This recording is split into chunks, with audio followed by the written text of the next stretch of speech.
Hello guys, welcome back to my channel Earth Mom Reactions and welcome है आप सभी का मेरे चैनल में। अगर आप मेरे इस न्यू चैनल में नहीं जुड़े हैं तो अगर आपने सब्सक्राइब नहीं किया है तो जल्दी से सब्सक्राइब कर दीजिए। Thank you so much. आप सबके प्यार और सपोर्ट की वजह से हम लोगों ने 1K का माइलस्टोन टच कर लिया है। अब थोड़ी सी और फॉर्मेलिटीज हैं और उसके बाद आप और हम लोग मिलके करेंगे एक दिन सेलिब्रेशन। थोड़ा सोशल मीडिया पे शांति हो जाने दीजिए। जैसे ही ये शांति होगी वैसे ही हम लोग अपना सेलिब्रेशन जरूर करेंगे, ठीक है। फिलहाल हम लोग आज का रिएक्शन वीडियो बनाने वाले हैं कल के टॉपिक पे, जिस पे आज बहुत सारे नए खुलासे हुए हैं। आप सब लोगों की मेरे से बहुत शिकायत रहती है। मैं अक्सर आप सबके कमेंट्स पढ़ती हूँ जहाँ पे आप मेरे से अक्सर ये शिकायत करते हो कि दीदी रिएक्शन चैनल का मतलब होता है हर चीज़ पे रिएक्ट करना। अगर आप लोग व्लॉगर पे रिएक्ट कर सकते हो तो आप लोग रिएक्शन चैनल पे रिएक्ट क्यों नहीं करते? यहाँ पे ऐसा हो रहा है, वहाँ पे ऐसा हो रहा है। तो देखिए, मैं बहुत प्यार से आप लोगों को एक चीज़ समझाती हूँ कि जब भी किन्हीं दो व्लॉगर्स के बीच में कॉन्ट्रोवर्सी होती है, व्लॉगर कम्युनिटी का कोई भी उस कंट्रोवर्सी में बीच में नहीं आता।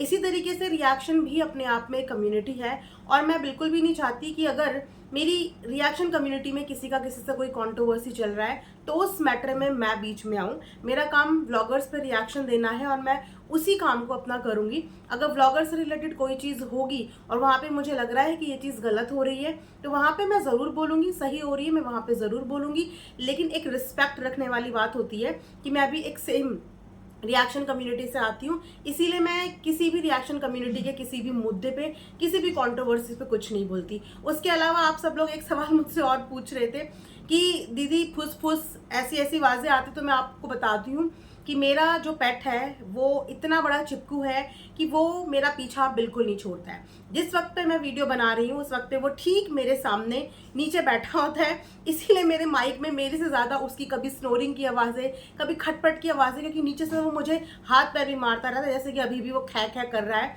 और आपको पीछे से आवाज़ आ रही होगी। और ये सारे साउंड वो तभी निकालता है बेसिकली जिस वक्त पे मेरा वीडियो शूट हो रहा था। उस वक्त पे उसे लगता है कि मेरी अटेंशन डाइवर्ट हो रही है और अपनी अटेंशन के लिए वो नीचे से मेरे को पंजे वंजे अच्छे से मारता रहता है। तो इसीलिए आप लोगों को आवाज़ आती होगी, तो इसको थोड़ा सा आप अवॉइड करना। बाकी रिएक्शन वीडियो में बढ़ते हैं आगे। उम्मीद करती हूँ कि आप लोगों को वीडियो पसंद आएगी।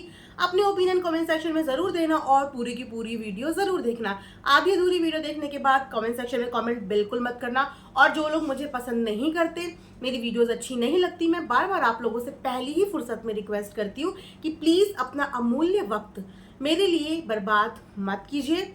अगर आप एक न्यूट्रल ऑडियंस हैं, आप देखना चाहते हैं तो मोस्ट वेलकम है, लेकिन अगर आपको नहीं पसंद है तो आप इस वीडियो को स्किप करके वहाँ वीडियो देखिए जहाँ पे आपको पसंद आए। मैं बिल्कुल भी किसी का वक्त बर्बाद करने में बिलीव नहीं करती। वक्त की बहुत बड़ी कीमत होती है और ये हर कोई जानता है। तो अपना वक्त आप वहाँ पे डालिए जहाँ पे आपके मन मुताबिक चीज़ें हो रही हों।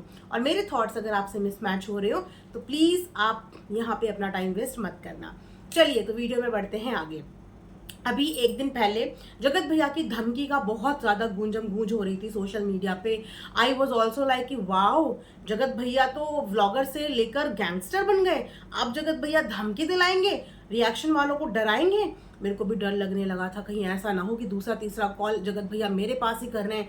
बहुत रिएक्शन दिए हैं मेरे ऊपर। हाँ, अब रुक जाओ, आज से मेरा नाम मत लेना, आज से मेरा नाम मत लेना, मेरे ऊपर वीडियो मत बनाना। ऐसे ही मुझे लग रहा था कि नेक्स्ट नंबर ऐसा ना हो कि मेरा हो। खैर, जोक्स अपार्ट, जो रिकॉर्डिंग हमारे सामने आई तब तक मैं उस रिकॉर्डिंग को नहीं समझ पा रही थी, क्योंकि मेरे लिए वो रिकॉर्डिंग एकदम नई थी। मतलब आवाज़ रिकॉग्नाइज मैं बिल्कुल नहीं कर पा रही थी। इसीलिए मुझे ऐसा लगा कि अगर किसी को ऐसी थ्रेटनिंग वाली कॉल्स आ रही हैं तो डेफिनेटली इस चीज़ की इन्वेस्टिगेशन होनी चाहिए, क्योंकि आज ये किसी और के पास आ रही है, कल ये किसी और के पास भी आ सकती है। और ऐसे लोगों की हिम्मत बढ़ती है किसी को डराने धमकाने की। तो इस चीज़ को प्रमोट भी नहीं करना चाहिए और इस चीज़ को अप्रिशिएट भी नहीं करना चाहिए, ठीक है। तो वहां पे नाम आ रहा था कि ये सब चीजें सचिन करवा रहा है, लेकिन उस रिकॉर्डिंग में कहीं पे सचिन की कोई भी आवाज नहीं थी। लेकिन हाँ, उस रिकॉर्डिंग को आइडेंटिफाई कर लिया गया है, क्योंकि मेरे लिए वो आवाज नहीं थी। तो मैंने जब कल नाइट में एक लाइव, जिस लाइव का मैंने बैठ के तसल्ली से, पहली बार ऐसा होगा कि मैंने कोई लाइव आधे घंटे की देखी होगी, क्योंकि लाइव सुनते सुनते ना मेरे को कान में होता है पेन, इसलिए मैं बहुत ज़्यादा देर तक हेडफोन्स कान में नहीं लगा पाती, मेरे कान में पेन होने लगता है। तो मैंने तकरीबन आधे घंटे की सुनी होगी, तो मुझे बहुत सारी चीज़ें उस लाइव के बाद क्लियर हो गई कि ये आवाज़ तो किसी नोन ही इंसान की है। सॉरी, मैं यहाँ पे नाम इसीलिए नहीं लूँगी क्योंकि उनका नाम जो जानते थे उन्होंने भी नहीं लिया। जो जानते थे उन्होंने भी नहीं लिया। तो ऑडियंस को मैं अपनी तरफ से ये क्लियर कर दूं, जिन लोगों को भी ये डाउट हो रहा था कल की डेट तक कि ये सब चीजें सचिन ने करवाई है, ये गुंडे सचिन ने भिजवाए हैं, तो वो गुंडे थे ही नहीं। वो लोग उस कॉल में जो आवाजें थी, उस कॉल में जो इंसान थे, वो गुंडे नहीं थे। और वो इंसान कोई भी अननोन लोग नहीं थे कि जिनको हायर किया होगा पैसों से या जिनको पैसे देके बुलाया गया होगा, वो भी नहीं थे। वो बहुत ही वेल नोन लोग थे। जिन्होंने वो रिकॉर्डिंग डाली है उनके बहुत नोन लोग थे, जिनके साथ उनका उठना बैठना हुआ है, बातचीत हुई है, जिनको शायद वो भैया बोलती थी और जिनको वो शायद जी जी करके बात करते थे। वो एक दूसरे से बहुत ज़्यादा फैमिलियर हैं। एक टाइम पे एक साथ पैनल भी शेयर करते थे। तो वो कॉल करने वाले जिनकी रिकॉर्डिंग डाली गई है वो अननोन बिल्कुल भी नहीं थे। और उन्होंने खुद ये चीज़ अपनी लाइव में क्लियर करी है कि उस कॉन्वर्जेशन का सचिन से कोई भी लेना देना नहीं है। और उन्होंने ये भी बोला है कि वो जो रिकॉर्डिंग आई है ऑडियंस के पास, वो एक आधी अधूरी रिकॉर्डिंग है, क्योंकि वो रिकॉर्डिंग हेलो से शुरू हुई ही नहीं है। ना वो हेलो से शुरू हुई है, ना वो बाय पे स्टॉप हुई है, वो आधी रिकॉर्डिंग है। तो उसके आगे क्या कॉन्वर्जेशन हुई थी वो नहीं दिखाई गई, लेकिन उन्होंने बोला है कि उनके पास वो पूरा रिकॉर्डिंग है जो हेलो से शुरू हुआ है और एंड हुआ है बाय पे। जो रिकॉर्डिंग जहाँ पे दिखानी पड़ी, जब जरूरत पड़ी लीगल मैटर की, तो वहां पे वो रिकॉर्डिंग डाली जाएगी। बट मैं शॉक्ड इस चीज से हूँ कि पूरी ऑडियंस कल इतना घबरा गई थी कि यूट्यूब पे अब गुंडागर्दी होने लगी है, यूट्यूब पे अब गुंडों से कॉल करवाई जा रही है। लेकिन अब जब चीजें सामने आई कि यार वो तो कोई गुंडे थे ही नहीं, वो तो साथ के उठने बैठने वाले खुद के फ्रेंड्स थे, जिनके साथ एक समय पे एक अच्छा बॉन्ड शेयर करते थे, वो उनका कॉल था। और उन्होंने बताया कि कॉल की शुरुआत बहुत ही अच्छे नोट पे हुई थी, जी जी करके बातचीत हुई थी। साथ में उन्होंने कुछ स्क्रीनशॉट भी शेयर करे हैं, जिन स्क्रीनशॉट में सामने वाले ने खुद अपनी हेल्प के लिए उनको अप्रोच किया है, अपनी हेल्प के लिए उनको अप्रोच किया है। वो हेल्प करने के लिए नहीं गए थे, अपनी हेल्प के लिए उनको अप्रोच किया। उसके बाद उन्होंने टाइम टाइम पे उनकी हेल्प भी करी। और अब जब ये सारा मैस हुआ, ये सब मैटर हुआ, तो शायद उन्होंने उनको कॉल किया होगा, कॉल करके समझाने की कोशिश की होगी, क्योंकि एक टाइम पे ये लोग अच्छे नोट पे थे। तो मुझे सिर्फ इस बात की हैरानी हो रही है कि जिस इंसान ने ये रिकॉर्डिंग डाली वो सब कुछ जानता था कि ये कॉल करने वाला इंसान कौन है, इसकी आवाज़ किसकी है। ये बहुत से लोगों ने नीचे लिखना शुरू कर दिया था कि आवाज़ किसकी है, क्योंकि जो लोग शायद उन्हें जानते थे वो उनकी आवाज़ पहचान गए थे, समझ गए थे।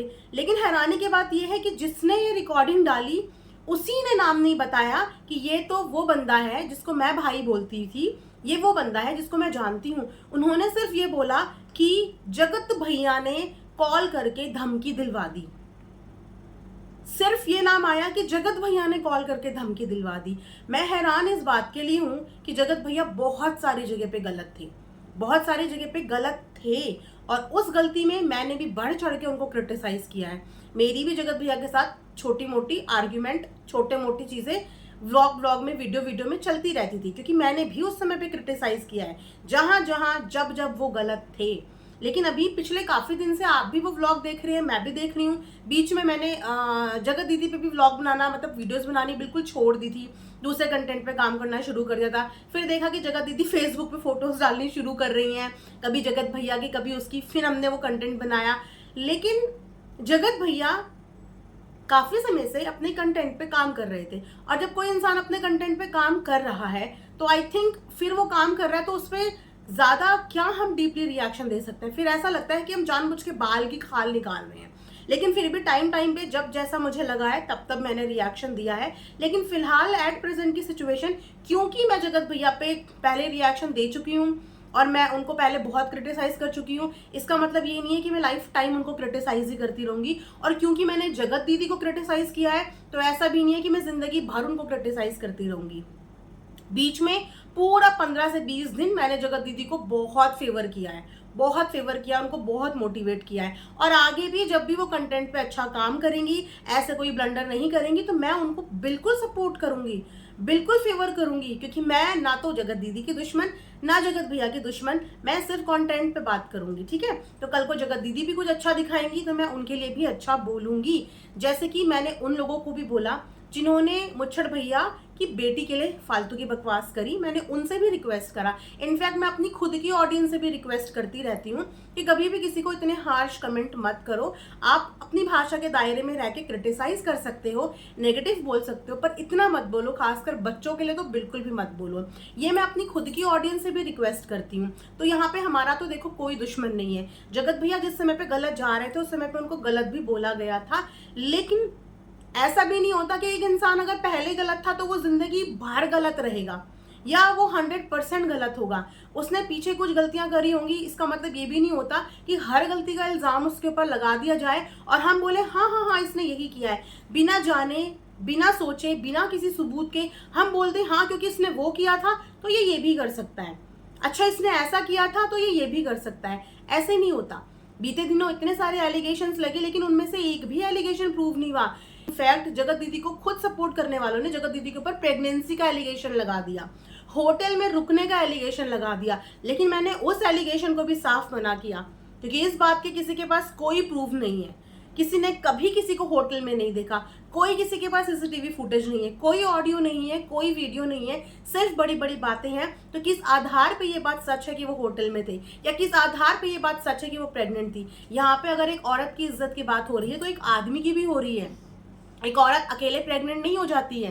तो यहाँ पे जो प्रेगनेंसी की न्यूज आई थी मैंने उस न्यूज का भी बहिष्कार किया क्योंकि उस न्यूज से रिलेटेड हमारे पास कोई भी प्रूफ नहीं है, वो सिर्फ हवाओं में एक बातें हैं। बोलने को कल को मैं किसी के लिए भी कुछ भी बोल दूं, पर क्या आपको विश्वास करना चाहिए? जी नहीं। आप चाहे किसी से कितना भी प्यार करते हो, मैं आपको सच बता रही हूँ, चाहे आप यूट्यूब में किसी पे कितना भी भरोसा करते हो, आप कितना भी प्यार करते हो, किसी के साथ कितने भी अच्छे टर्म्स में हो, जब भी आपको सामने वाला इंसान कोई कहानी सुनाए ना तो आपका पूरा हक बनता है, क्योंकि आप समझदार हैं, पढ़े लिखे हैं, अन्न खाते हैं, आपका पूरा हक बनता है और जिम्मेदारी भी बनती है कि जब भी कोई आपको कहानी सुनाए तो आप उसे क्रॉस क्वेश्चन करो कि तुमने जो मुझे इतनी बड़ी बात बताई है, तुम्हारे पास तुम्हारी इस बात का क्या वैलिड प्रूफ है। और जब सामने वाला इंसान आपको प्रूफ दिखाए तो वो जो दिखाए वो मत देखो, आपकी आंखें और आपका दिमाग, क्योंकि बहुत स्मार्ट होता है एक इंसान का दिमाग, जो आपकी दिमाग और आपकी आंखें देखे आप उस चीज को नोटिस करो कि क्या सच में ये प्रूफ वैलिड है, क्या सच में इस प्रूफ से ये साबित होता है। जगत दीदी पे बहुत गंदे गंदे एलिगेशन लगे, लेकिन उन गंदे एलिगेशन पे हमने हामी नहीं भरी, सिर्फ उन चीजों पे बोला कि यस अफेयर था, इस चीज को बोला कि अफेयर था। प्रेगनेंसी नहीं थी क्योंकि हमने नहीं देखी, होटल में रुके नहीं देखी इसीलिए वो नहीं थी। तो इसीलिए यूट्यूब पे इतनी कहानियां बनती हैं, यहाँ पे एवरीडे किसी के ऊपर कोई ना कोई एलिगेशन लगता है। एलिगेशन लगाने वाला, आपको कहानी सुनाने वाला जब भी सुनाने आए, कोई भी हो, उससे बोलो अपनी बोली हुई बात का प्लीज मुझे प्रूफ दे दो, वरना ऐसी मनगढ़ंत कहानियों से मैं बिल्कुल भी इन्फ्लुएंस नहीं होंगी। चाहे मैं भी कल को आपको कोई कहानी सुनाऊं, आप लोगों का पूरा राइट है ये बोलने का कि दीदी अगर आप ये इतनी बड़ी एलिगेशन किसी पे लगा रहे हो तो आपके पास क्या इसका कोई रेफरेंस है, क्या आपके पास इसका कोई सबूत है, तो मैं आपको इस बात का आंसर करूंगी, मैं आंसरेबल होंगी। इसी तरीके से बैक टू बैक जगत भैया पे एलिगेशंस की कोई कमी नहीं है। मैं ये भी मानती हूँ कि पास्ट में उन्होंने गलती करी है। जब उनकी फाइट आकांक्षा के साथ हुई, I was supporting Akanksha, I was totally against Jagat भैया।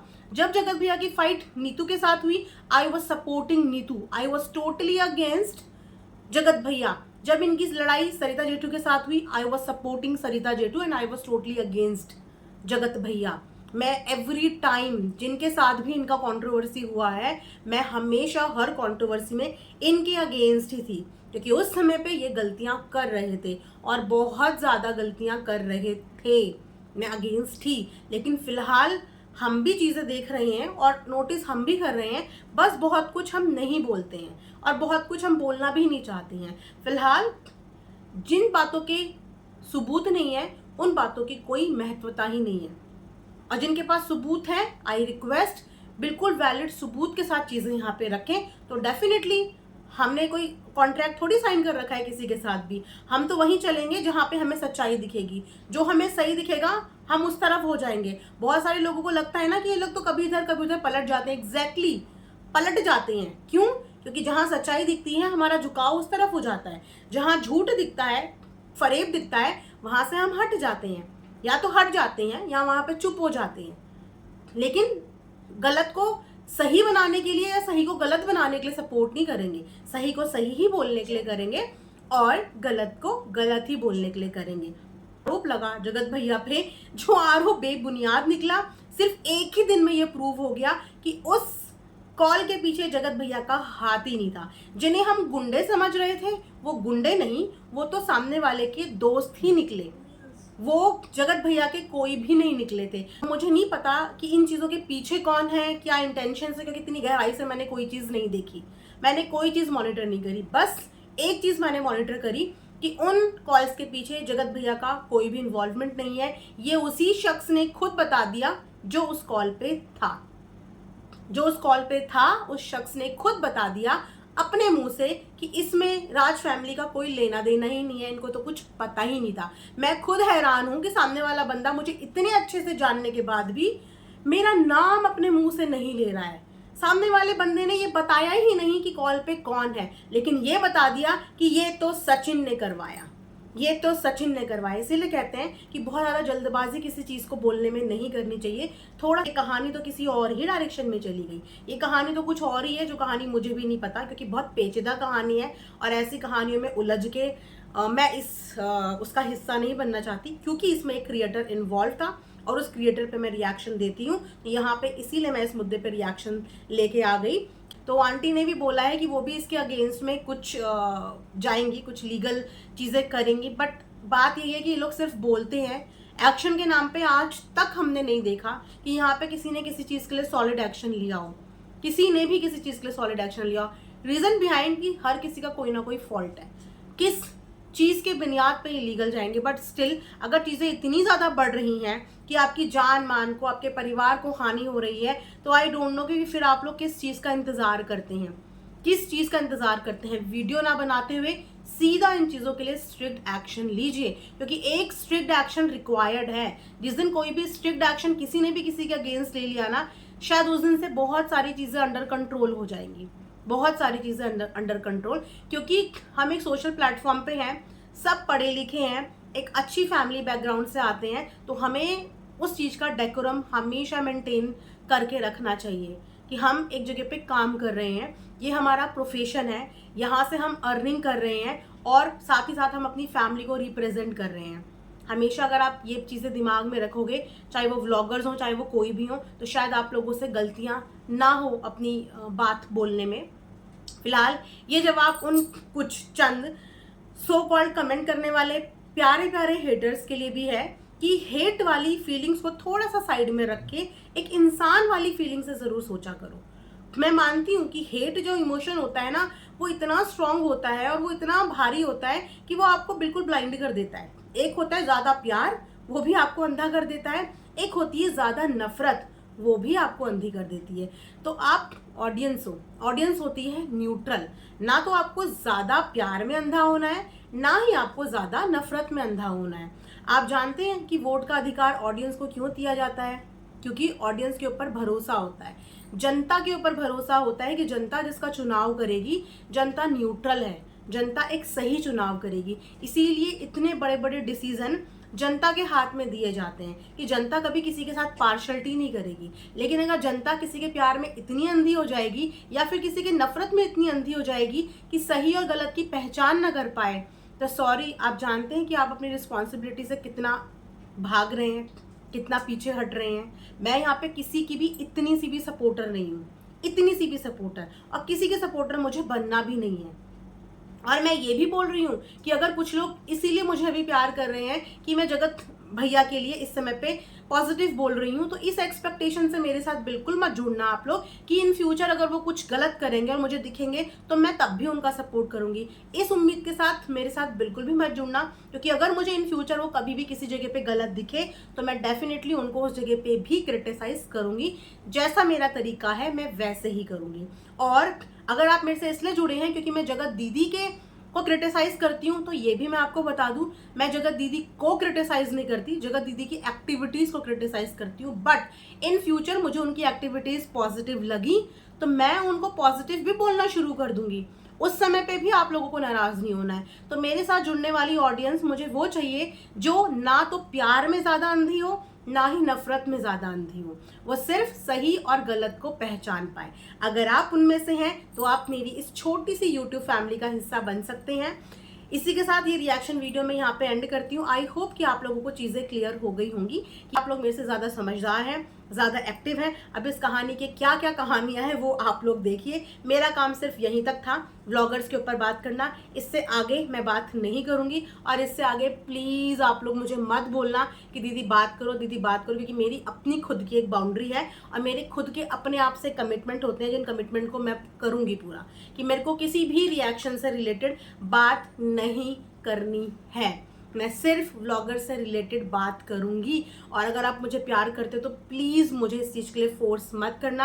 आप चाहते हो कि मैं किसी ट्रबल का हिस्सा बनूं, या आप चाहते हो कि आप मेरी साइड से भी लड़ाई झगड़े वाली वीडियोस देखो और मैं अपने काम पे फोकस ना कर पाऊं।